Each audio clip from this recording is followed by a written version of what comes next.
E hoje a gente vai falar sobre a fisiologia, vamos entrar na área da fisiologia. Vamos sair um pouquinho da bioquímica que a gente estava falando antes e vamos começar a fisiologia. Mas calma, que hoje a gente não vai falar especificamente sobre fisiologia. Não vamos entrar de fato na fisiologia ainda. Vamos abordar um pouquinho da história da fisiologia? Vamos entender como a fisiologia começou, né? Então hoje a gente vai falar sobre a história da fisiologia. E vamos começar então, como qualquer bom historiador, né, com a etimologia da palavra fisiologia, que vem do grego physios, natureza, e logos, estudo. Então, é o estudo da natureza humana e seu funcionamento no normal, no que é considerado normal, tá? Então, o estudo da fisiologia, ela vai fazer o quê? Vai pegar as células, os órgãos, os sistemas e vai ver como essas coisas funcionam em um ambiente sadio, em um ambiente sem doença. E ela começou, né, o estudo da fisiologia, ela começou, na verdade, na Grécia, há mais de 2000 anos atrás. E ela era junto, o estudo da fisiologia era junto com o estudo da física. E ela começou lá com os pensadores pré-socráticos, o tio Sócrates, e ela começou antes do tio Sócrates, com os pensadores pré-socráticos, filósofos pré-socráticos. E o primeiro filósofo que a gente tem notícia da história, né, é o Tales de Mileto. O Tales de Mileto, ele falou o seguinte, que a água é o princípio de tudo.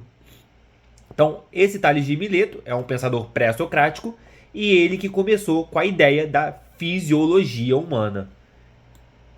E aí vem o tal Hipócrates. E o Hipócrates, ele vem com a teoria dos 4 humores, ou 4 fluidos corporais, que seriam eles o sangue, que seria quente e úmido, representado pelo ar, e ele seria regido pelo coração. A fleuma, que seria fria e úmida, representado pela água, que é fria e úmida, e você teria como regente aí o órgão, o pulmão. A bilis amarela, que seria quente e seca, sendo regida pelo fogo, e teria o órgão aí do fígado. E a bilis negra, que seria fria e seca, e teria aí o baço, seria a terra. E aí o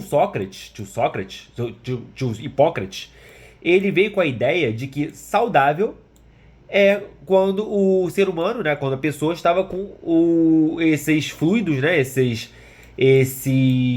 fluidos corporais, esses humores em equilíbrio. E quando a pessoa estava doente, ele teria esse desequilíbrio entre esses humores, entre esses fluidos corporais. E aí, a gente vai lá para Galeno, que seria o aprendiz desse Hipócrates, o criador dessa teoria dos fluidos. O Galeno, ele vai ser o pai da fisiologia, da filosofia experimental. Ele teria a ideia de que o nosso corpo seria regido por 3 órgãos: o fígado, o coração e o cérebro. E aí ele veio com a ideia de como o corpo humano funcionaria. Seriam alimentos da dieta que a gente ingerisse, seriam absorvidos pelo organismo. Esses alimentos serviriam como substrato para a produção do sangue, do fígado. Esse sangue iria para o lado direito do coração. Do lado direito ele passaria para o lado esquerdo por pequenos canais.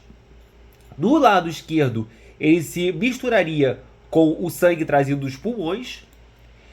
E depois ele seria distribuído para todo o corpo. É mais ou menos o que a gente entende hoje, né? Só que hoje, é claro, é um pouquinho mais complexo, a gente entende muito mais do que isso. Mas a ideia seria quase essa, né? E isso lá ainda na Grécia Antiga, né? Olha que interessante. E aí vem o Renascimento.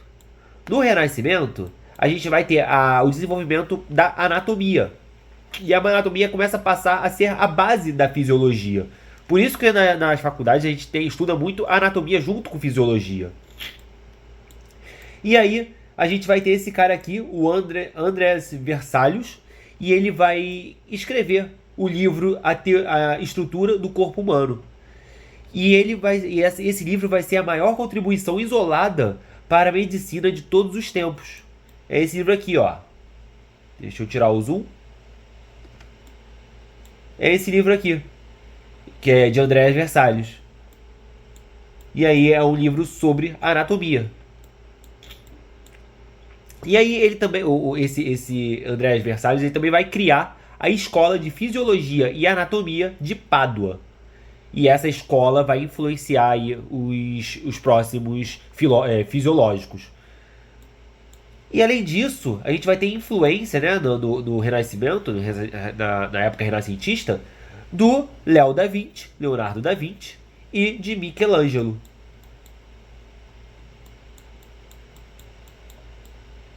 Vamos continuar aqui.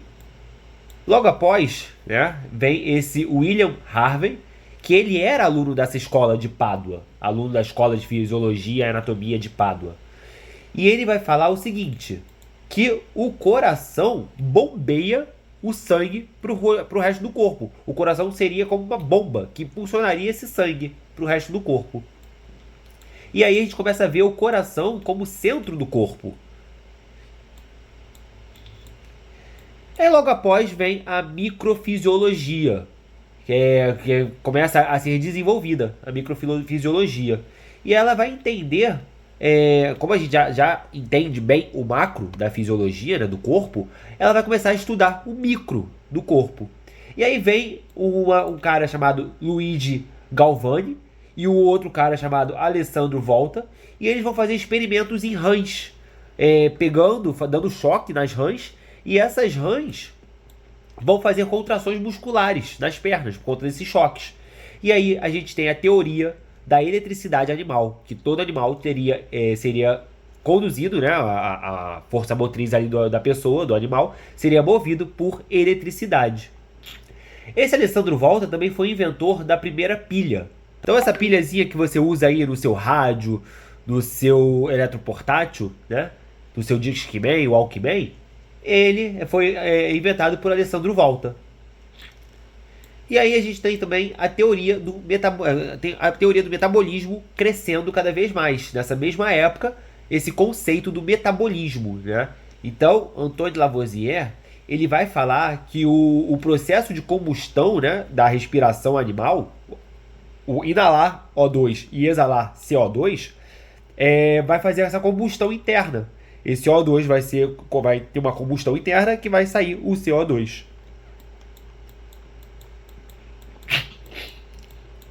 E aí a gente tem o século XIX chegando, com a invenção do microscópio por Robert Hooke. Esse primeiro microscópio aqui primitivo que possibilitou a gente ver, esse Robert Hooke ver a primeira célula.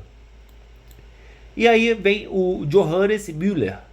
Ele chega com a teoria celular, né, que veio a ser apresentada 200 anos após a observação da primeira célula. E ele diz o seguinte: e se todos os órgãos tivessem uma dessas? Se todos os órgãos tivessem uma célula dessas? E aí, essa teoria, né, fez com que a célula passasse a ser a unidade básica da vida. E mudou a forma de pensar, né, dos estudiosos, de entender cada órgão. E aí veio o Claude Bernard. Ele era um fisiologista, e ele vai propor a fisiologia como uma ciência autônoma. Vai separar a fisiologia da física. Lembra que lá no início do vídeo que eu falei que a fisiologia era junto com a física? Ele vai pegar e vai separar a fisiologia da física. E ele também vai criar a teoria do meio interno e do líquido externo, extracelular, aquele líquido que fica banhando as células. E a fisiologia passa a ser entendida como um conjunto de operações que são realizadas pelo organismo para manter o equilíbrio do meio interno.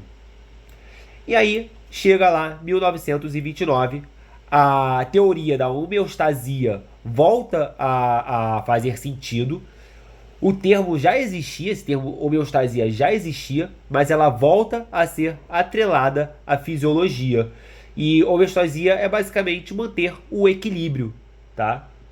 A gente vai estudar a homeostasia nos próximos vídeos, mas é basicamente manter o equilíbrio. E aí a gente tem também, nessa época, em 1929, o nascimento da bioquímica e da biologia molecular. A gente já estudou bioquímica aqui, já fiz vídeos sobre bioquímica, mas aí agora a gente vai ter essa bioquímica e essa biologia molecular e a fisiologia, cada vez ajudando mais, e a anatomia também, ajudando mais ainda a entender o corpo humano. E o futuro, né? O futuro, ele não. Só o futuro dirá. Não existe verdades absolutas. Então, o que a gente sabe hoje pode não ser verdade amanhã.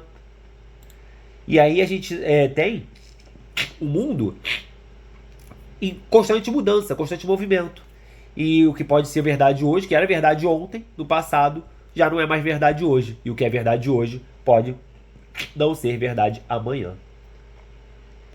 E aí eu deixo aqui esse questionamento. Não só as respostas que movem o mundo, e sim as perguntas. Então, vocês têm algum questionamento? Deixa aí embaixo nos comentários. É isso. Obrigado por assistir essa aula. Na próxima aula a gente já começa a entrar, de fato, na introdução à fisiologia. Beleza? Muito obrigado. Dá o like aí, se inscreve no canal e até a próxima. Fui!